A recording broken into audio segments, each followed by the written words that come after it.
The dynamic between avoidant and anxious attachment styles is not a matter of chance or fate. It is a powerful, subconscious repetition of deeply ingrained emotional patterns.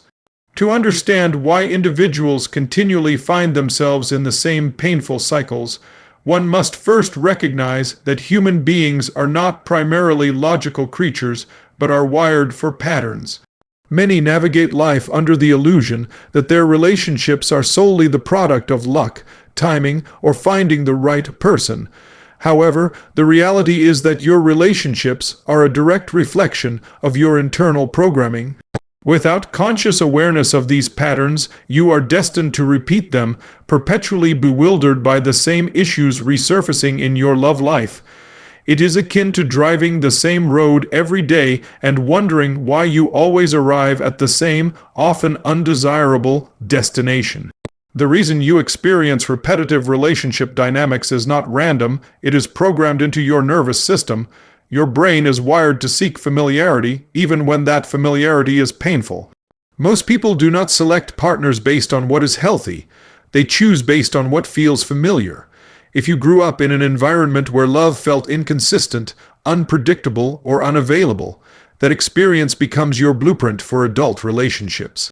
It matters little how intensely you consciously desire security, peace, or unconditional love.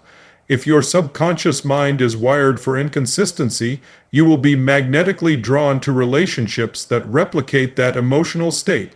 This foundational principle is precisely why avoidant and anxious partners perpetually find each other. They are unconsciously reenacting childhood patterns. The anxious partner replays their deep-seated fear of abandonment, often chasing after love to validate their worth. Simultaneously, the avoidant partner recreates their fear of losing autonomy, instinctively withdrawing when emotional closeness becomes too intense. These opposite yet complementary attachment styles create a self-sustaining emotional feedback loop that feels nearly impossible to break. The cycle operates with predictable precision.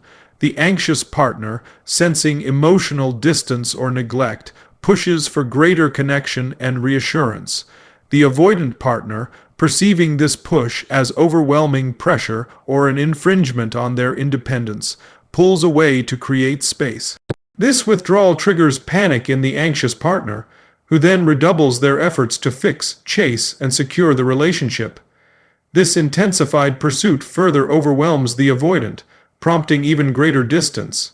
Eventually, the avoidant may begin to miss their ex-partner, not necessarily out of a genuine desire for deep intimacy, but because they crave the familiar chase and retreat dynamic that their nervous system recognizes as normal. Thus, they return, and the entire cycle recommences. This phenomenon extends beyond romantic relationships. It is a metaphor for one's entire life. Most individuals remain unaware that their brain operates on outdated programming, which shapes their decisions, emotions, and experiences. Lacking this awareness, they perpetually achieve the same results. They wonder why they consistently attract emotionally unavailable partners, question why every relationship concludes in a similar manner, and resign themselves to the belief that love is inherently difficult. In truth, it is their unconscious patterns that create this difficulty. You cannot break a pattern whose existence you do not even recognize. This is why cultivating self-awareness is the non-negotiable first step. It requires taking a brutally honest inventory of your past relationships and asking pointed questions. What emotional patterns keep recurring? Do you feel a surge of anxiety when love feels uncertain? Do you experience a sense of relief when you create distance from emotional intensity? Do you only feel truly alive, or engaged in relationships characterized by a push-pull dynamic? The answers to these questions will illuminate the subconscious blueprint you have been operating from. Once you see the pattern clearly, you can begin to dismantle its power. Awareness, in itself, is a transformative act because it removes the pattern's ability to control you from the shadows. However, awareness alone is insufficient. Knowing your pattern intellectually will not break it. Only conscious, repeated action can do that. You must begin making different choices even, and especially, when they feel profoundly uncomfortable. If your tendency is anxious, this means learning to soothe your fears instead of seeking immediate validation from a partner. It involves building internal security. If your tendency is avoidant, this means consciously practicing vulnerability and emotional intimacy instead of withdrawing. It requires tolerating the discomfort of closeness.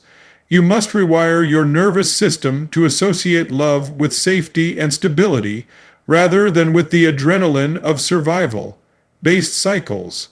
Authentic love is not meant to feel like a relentless roller coaster. It is not a constant chase or an endless loop of anxiety and avoidance. Real love feels secure, steady, and safe, but you will never find that kind of love if you remain on autopilot, blindly following the same neurological pathways. If you desire a different outcome in your relationships, you must first become aware of the road you have been traveling. Then, you must summon the courage to forge a new path. When you awaken to your patterns, you can finally break free from them, and that is the pivotal moment when everything begins to change. There is a specific, psychological reason why avoidant individuals often circle back to anxious ex-partners, and it is not rooted in destiny or even logic. Imagine walking into a room filled with 100 potential partners. Logically, you might believe you have an equal chance of connecting with anyone present. In reality, your subconscious mind is rapidly scanning, analyzing, and filtering everyone until it locks onto someone whose emotional energy feels familiar. This familiarity is not about joy or health. It is about what your nervous system recognizes as its normal state. If your early experiences linked love with inconsistency, unpredictability, or high emotional drama, that is what your subconscious will seek out. The anxious person, craving connection and reassurance, is subconsciously drawn to someone who provides the intermittent reinforcement of closeness and distance, a pattern that feels like home. The avoidant person, while fearing engulfment, is simultaneously drawn to the admiration and intense desire of an anxious partner, which validates their worth without initially demanding the vulnerability they fear. The avoidance withdrawal is not a calculated act of cruelty, it is a self-protective mechanism. For them, closeness often triggers a primal fear of losing their sense of self or independence. This fear is typically rooted in early experiences where emotional boundaries were violated, love was conditional, or they were required to be prematurely self-sufficient. When their anxious partner seeks more connection, the avoidance nervous system registers it as a threat, activating a fight or flight response. Their retreat is an attempt to regulate this overwhelming emotion and reclaim a sense of safety through distance. Conversely, the anxious partner's nervous system is wired to interpret distance as a dire threat of abandonment, triggering their own panic and pursuit behaviors. This creates the toxic, self-perpetuating loop. Pursuit begets withdrawal, which begets more intense pursuit. The return of the avoidant to an anxious ex is a critical phase in this cycle. After a breakup, the avoidant initially experiences profound relief. The pressure is gone, their space is reclaimed, and their nervous system downregulates. However, as time passes, a shift occurs.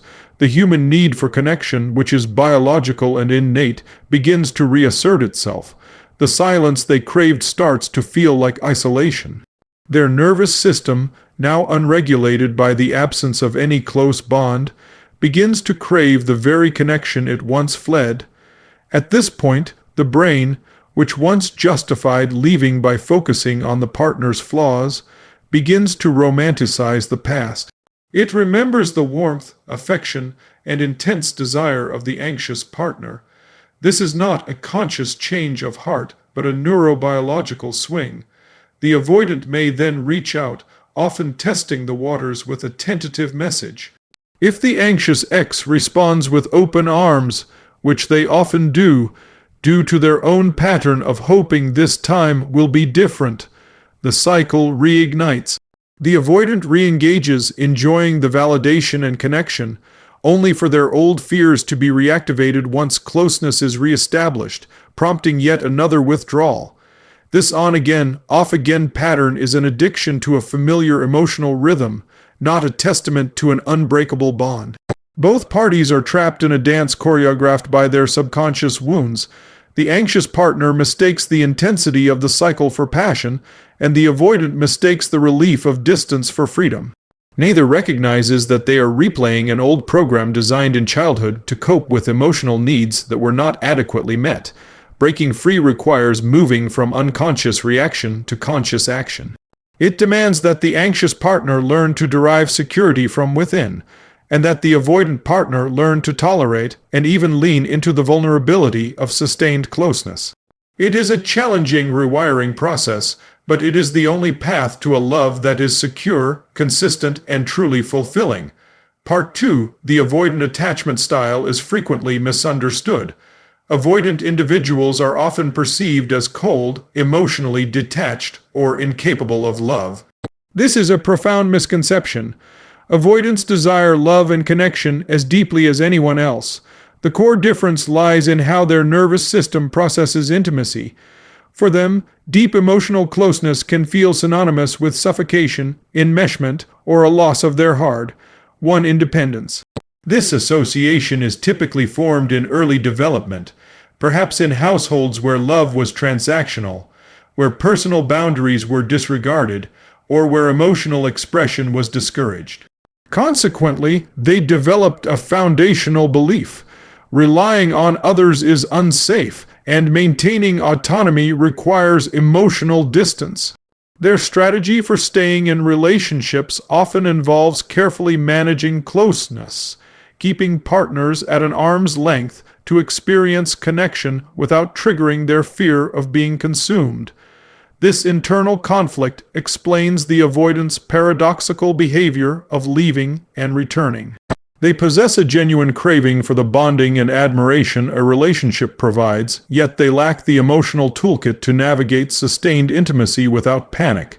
When they initiate a breakup, it is often driven by a visceral need to escape the feeling of being overwhelmed. The subsequent period of solitude feels like liberation.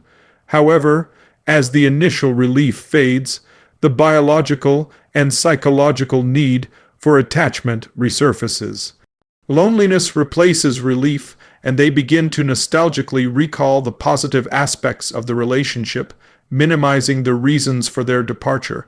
This rewriting of history by the brain is a powerful pullback toward the familiar. The anxious ex-partner, whose pattern is to wait and hope, is often readily available, making reconnection easy. But upon re-entering the relationship, the avoidant's nervous system inevitably re-encounters the same triggers. The partner's hopes for closeness, the expectations, the daily demands of partnership, all of it can feel like encroachment once more, and the urge to flee returns. This is not manipulation in the conscious sense. It is the oscillation of a nervous system trapped between two fears, the fear of engulfment in intimacy and the fear of isolation in solitude. This relentless cycle takes a significant toll on both individuals. For the anxious partner, it creates profound emotional whiplash, eroding their self-esteem and sense of security. They may internalize the avoidance withdrawal as proof of their own unworthiness, launching them into cycles of overgiving and self-abandonment in a futile attempt to earn stable love. Over time, they may come to believe that love is inherently unstable and painful. For the avoidant, the cycle perpetuates a deep-seated loneliness and a nagging, often unacknowledged, feeling of being flawed or broken in love. They may rationalize their serial leaving as a quest for the perfect partner, not realizing they are fleeing an internal wound that no external person can heal. The power to break this toxic dynamic lies squarely in self-awareness and a commitment to healing one's own nervous system. Healing begins with the radical act of self-observation. For the avoidant, this means pausing when the urge to withdraw strikes and asking, "Am I pulling away because of a real incompatibility, or am I reacting to a familiar fear?" It involves learning to communicate feelings of being overwhelmed before they reach a crisis point, using words like, "I need a little quiet time to process, but I am not leaving you." It requires practicing staying present during minor conflicts or emotional conversations, building tolerance for interpersonal intensity in small, manageable doses. For the anxious partner, healing involves recognizing that their frantic pursuit often exacerbates the very dynamic they fear. It means developing a toolkit for self-regulation through practices like mindfulness, journaling, or therapy to calm their abandonment panic without seeking immediate external reassurance. They must learn to differentiate between a partner's healthy need for space and a pattern of harmful neglect, and to cultivate a sense of wholeness and worth that is independent of any relationship. The goal for both is to move toward what attachment theory calls earned secure attachment. This is a state where one has done the internal work to rewire their nervous system for healthier relating. It means the avoidant learns that vulnerability is the gateway to true connection, not a trap, and that interdependence, mutual reliance with maintained individuality, is stronger than rigid independence. It means the anxious partner learns that they are inherently worthy of love without performing or proving, and that a secure relationship provides consistency without them having to monitor its every fluctuation. This transformation does not happen overnight. It is a gradual process of making new, conscious choices that feel unnatural at first. An avoidant might consciously decide to share a personal fear with their partner instead of shutting down. An anxious partner might decide to go for a walk to calm their anxiety instead of sending a series of escalating texts. When both individuals engage in this work, either separately or within a relationship, the destructive cycle loses its fuel. The anxious partner's newfound calm and self-assurance removes the intense pressure that triggered the avoidant's flight. The avoidant's increased capacity for steady presence and communication provides the security the anxious partner craves. The push-pull dynamic gradually gives way to a more stable, rhythmic dance of connection and respectful space. Real love, as it turns out, is not found in the dramatic highs and lows of the anxious, avoidant trap. It is cultivated in the quiet, consistent, and brave choices to show up differently. It is built by choosing to respond from a place of present, moment awareness rather than from a well-worn script of childhood survival. In the end, the relentless return of avoidance to anxious partners is not a story of fate or irresistible attraction. It is a textbook example of subconscious repetition compulsion. It is the nervous system's misguided attempt to resolve an old wound by recreating its conditions, hoping for a different outcome. The only way to achieve a different outcome is to change the conditions themselves, from the inside out. This requires courage, patience, and compassion for oneself and others. It asks you to become a scientist of your own inner world, observing your patterns without judgment, and then a courageous architect, building new neural pathways towards security. The journey from being controlled by your attachment wounds to becoming the secure base for yourself and others is perhaps the most profound work you can undertake. It is the work that finally allows you to break free from the cycle and experience the deep, secure, and transformative love that has been possible all along. The anxious partner's experience is one of profound and often invisible emotional labor. Their nervous system exists in a state of high alert, perpetually scanning for subtle shifts in tone, responsiveness, and affection from their partner. This hypervigilance is not a choice. It is a survival strategy forged in an environment where love and attention were unpredictable. When connected to an avoidant partner, this system is in constant overdrive. The avoidant's natural rhythm of connection and distance, which feels self-preserving to them, is interpreted by the anxious partner's nervous system as catastrophic proof of impending abandonment. Each delayed text, each request for space, each emotionally withdrawn moment is not seen as a simple behavior, but as data confirming their deepest fear: I am not enough and I will be left. This triggers a flood of stress hormones, a racing mind, and an overwhelming compulsion to fix or reclaim the connection. They may engage in what is termed protest behavior, sending lengthy messages, seeking excessive reassurance, making accusations, or, conversely, withdrawing in a punitive manner.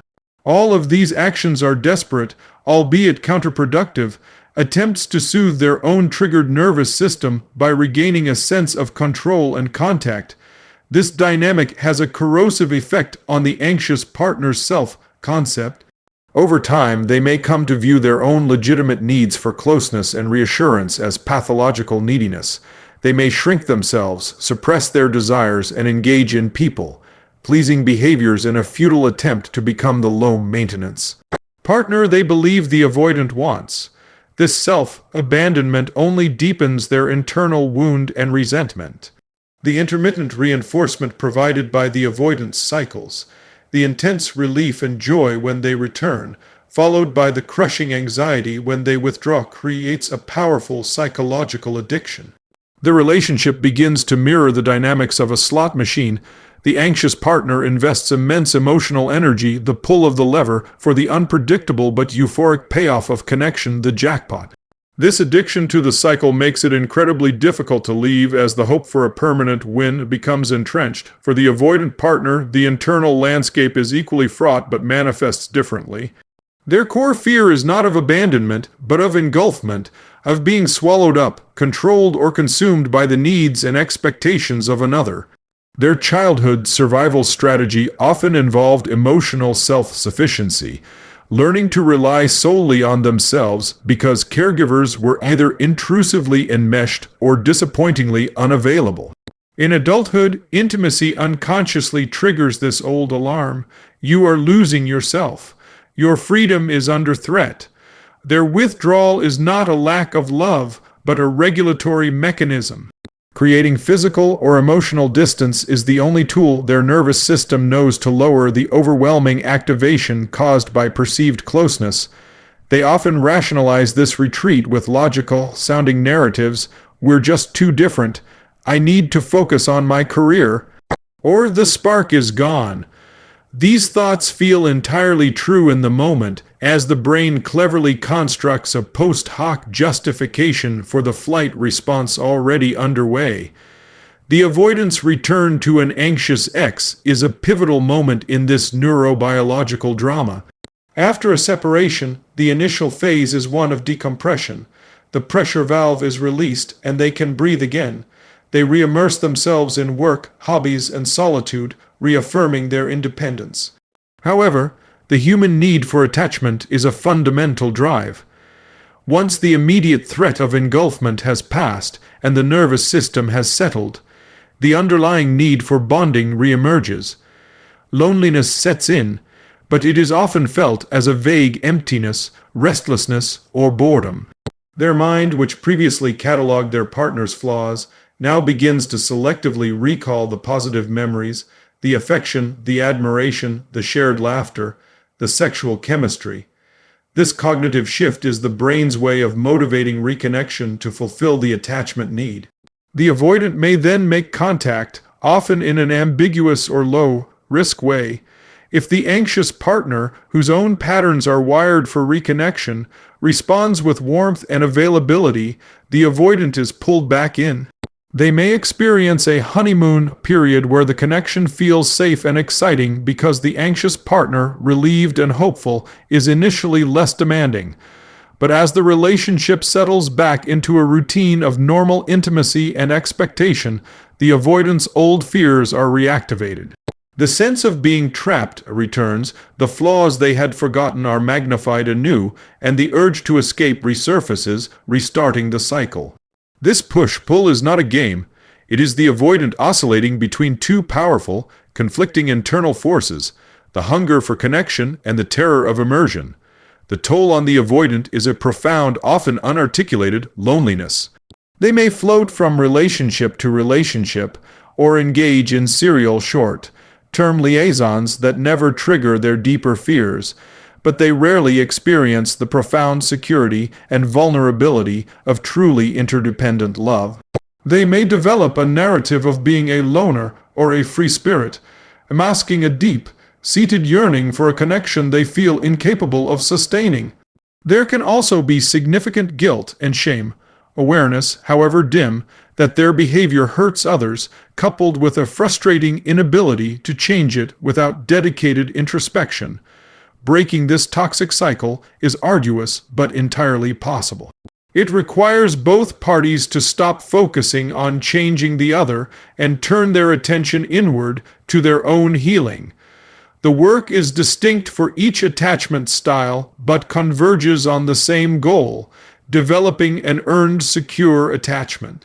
For the anxious partner, healing involves cultivating self-soothing techniques, learning to identify the physical sensations of abandonment, panic, racing heart, tight chest, obsessive thoughts, and using tools like deep breathing, meditation, grounding exercises, or physical activity to regulate, without immediately seeking external validation, building an internal sense of worth, engaging in activities, friendships, and pursuits that reinforce competence and self-love independent of the romantic relationship.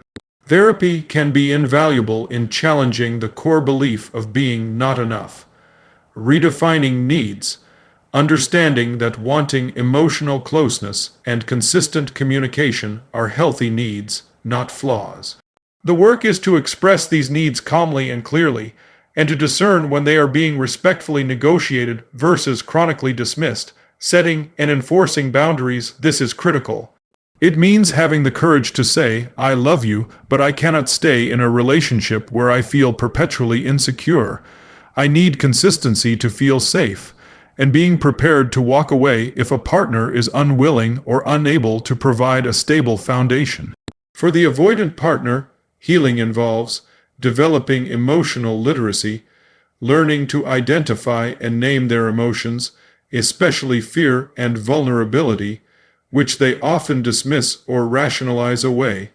Journaling or therapy can help create a vocabulary for internal states, practicing conscious vulnerability, taking small, deliberate risks in sharing feelings, fears, and needs with their partner. This could start with a simple, "I feel overwhelmed right now, but it's not about you. I need an hour to myself, and then I'd like to talk." Decoupling intimacy from loss of self, actively challenging the automatic thought that a partner's need for closeness is a threat to their autonomy. Exploring activities that reinforce a solid sense of self within the relationship, staying present during conflict, instead of stonewalling or fleeing during disagreements, committing to stay in the conversation even if it's uncomfortable. Learning that conflict, when navigated respectfully, can lead to deeper understanding and does not mean the relationship is doomed.